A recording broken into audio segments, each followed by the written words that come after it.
బావా చిన్నప్పటి నుంచి సిటీలోనే పెరిగాం. అసలు పల్లెటూరు చూసుండవు. పండగ చేసుకుంటున్నావా?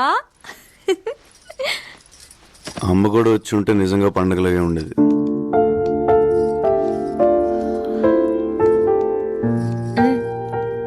అత్తయ్య మామయ్య దగ్గరికి రావాలంటే ఒక్కటే మార్గం. ఏంటి? నీ పెళ్ళి. ఎవరైనా ఉన్నారా? అంటే అదే గర్ల్ ఫ్రెండ్ ఉండేది కాలేజీలో. మేబీ ఇప్పుడు పెళ్ళిపోయి ఉంటుంది. అట్ట అయితే నాకు కూడా 10-15 మంది ఉన్నారులే. అదే సారీ, 10-15 మంది వెంట పడ్డారని. ఇప్పుడు ఎవరు లేరా? హైదరాబాద్ లో అమ్మాయిలు చాలా ఫాస్ట్ అన్నారే, ఇంత వీకా? కాదు, ఇట్లాంటి అమ్మాయే